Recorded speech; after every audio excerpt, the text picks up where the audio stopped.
మీరు అంటే ఒక టైంలో బాగా 1 బై 1 బ్యాక్ టు బ్యాక్ తీశారు సినిమాలు. అవునవును. But what made you stop? అది నీ నాలెడ్జ్‌లో ఉందా? ఉందండి. యాక్చువల్‌గా మేము చెన్నైలో ఉన్నప్పుడు we made some late 80s, early 90స్‌లో సినిమాలు తీసాము. హిట్స్ అయ్యాయి, ఫ్లాప్స్‌లు కూడా అయ్యాయి. దాని తర్వాత మీకు చెప్పినట్టు we couldn't get another big project సినిమా type. But we always did TV serials చేసాము, తమిళ్లో చేసాము, తెలుగులో చేసాము. సో కంటిన్యూటీ ఉండింది.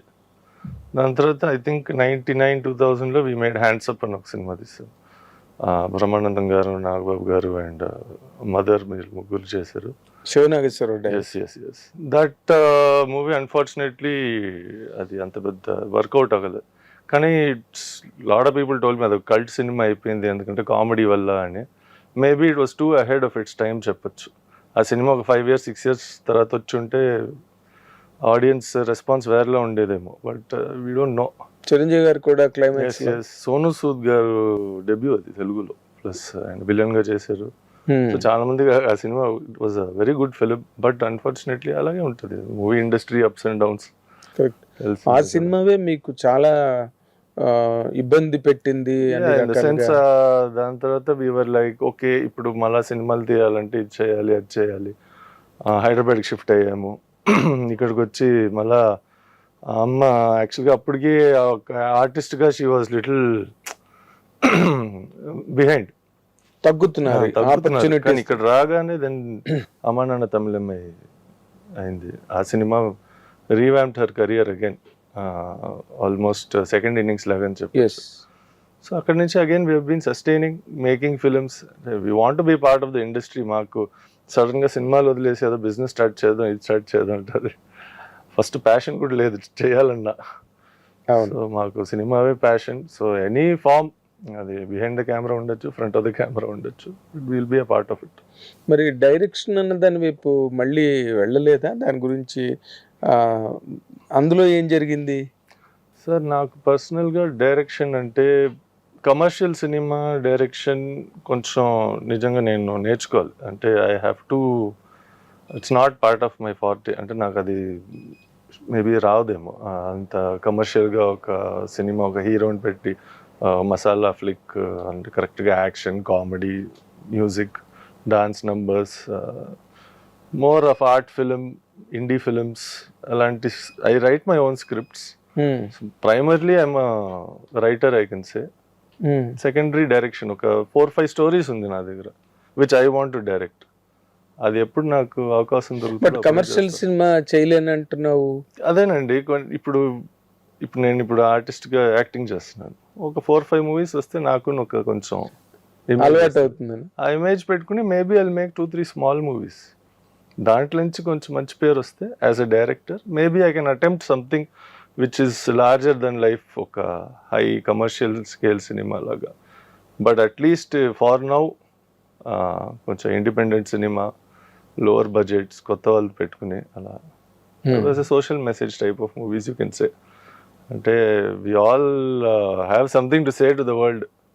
అది మనం ఒక కథ రాయొచ్చు, లేకపోతే పాట పాడొచ్చు, ఏదైనా పెయింటింగ్ కూడా చేయొచ్చు. Any art form. Exactly any art form. I have chose this medium of that art form. And ఏముంది, ఇది మీ ప్రపంచం కదా. ఇప్పుడు 50 ఏళ్ళు మీ మదర్ కెరీర్ కంప్లీట్ అయ్యే 50 ఏళ్ళు అవుతున్నది. 12 కాపురం. ఇప్పుడు 12 కాపురం. నరేష్ గారు ఆవిడ ఇద్దరు ఒకేసారి ఇండస్ట్రీలోకి రావడం. బట్ హ్యాండ్సప్ తర్వాత అంటే అప్పటికే you must have been a grown up son. Yes, I was 13-14 years old. 13 అంటే అర్థమవుతాయి అన్నీ అర్థమవుతాయి. ఫైనాన్షియల్గా బాగా లాస్ వచ్చిన సినిమా అది ఉందండి. ఇప్పుడు ఫైనాన్షియల్ లాస్ అంటే it's not only our money కదండి. ఒక సినిమా తీయాలంటే మనల్ని నమ్మి 2-3 ఇన్వెస్ట్ చేస్తారు. అవును. So that risk is always there. ఈ ఇండస్ట్రీలో చాలా మంది సినిమా ఇండస్ట్రీ అంటే ఇట్స్ బికాస్ ఆ ప్యాషన్ వల్ల, లేకపోతే ఆ గ్లామర్ వల్ల ప్రొడ్యూసర్స్ అవుదాం అనుకుంటారు. కానీ యాక్చువల్గా అది it's end of the day like any business అండి. దానికి ఒక స్ట్రక్చర్ ఉంటుంది. ఆ స్ట్రక్చర్ని మనం కరెక్ట్గా మెయింటైన్ చేసి ఆ సినిమా సరిగా తీస్తే that's all we can do. Cinema తీసి అలా సెన్సార్ బోర్డుకి ఇచ్చి దాని తర్వాత థియేటర్కి తీసుకెళ్ళడమే మా పని. దాని తర్వాత ఏమవుతుందో it's not in our hand. ఎవరికి తెలియదు. But it impacted so much కదా ఆ టైంలో మీకున్న ఫైనాన్షియల్ ఎస్ డెఫినెట్లీ ఇంపాక్ట్ చేసింది. But again like I said, దానివల్ల కొత్త అవకాశం కూడా వచ్చింది. హైదరాబాద్కి షిఫ్ట్ అయ్యాము. కొంచెం లేట్ అంటే compare to rest of maybe Telugu industry ఉన్న ఆర్టిస్ట్ అంటే అమ్మ వాళ్ళ కొలీగ్స్ వాళ్ళతో కంపేర్ చేస్తే we came much later. Hyderabad అంటే హైదరాబాద్లో 2004లో నేను ఫస్ట్ వచ్చాను. Cricket, I was playing cricket that time. So స్టేట్కి ఆడడానికి ఇక్కడికి వచ్చి కాలేజ్ జాయిన్ అయ్యా. స్లోలీ నెక్స్ట్ 2 yearsలో ఫ్యామిలీ కూడా షిఫ్ట్ అయిపోయారు. సో దాని తర్వాత వి బీన్ హైదరాబాద్లోనే ఉన్నాం. Home now almost 20 years. Almost 20 years అయిపోయింది. దాని నుంచి మళ్ళీ ఆ ఫైనాన్షియల్ డిస్ట్రెస్ అనొచ్చు కదా, డబ్బు పోయింది. అండ్ దాన్ని మళ్ళీ రికవర్ అవడానికి మీకు ఎన్నాళ్ళు పెట్టి ఉంటుంది దాని నుంచి రావడానికి? Because you must have lost so much. అంటే దాని నుంచి ఐ కెన్ నెవర్ సే ఎవరు 100% nobody will recover from movies. But we are sustained in the sense, దాని తర్వాత వీ కుడ్ నెవర్ మేక్ పెద్ద సినిమా తీయలేకపోయాం.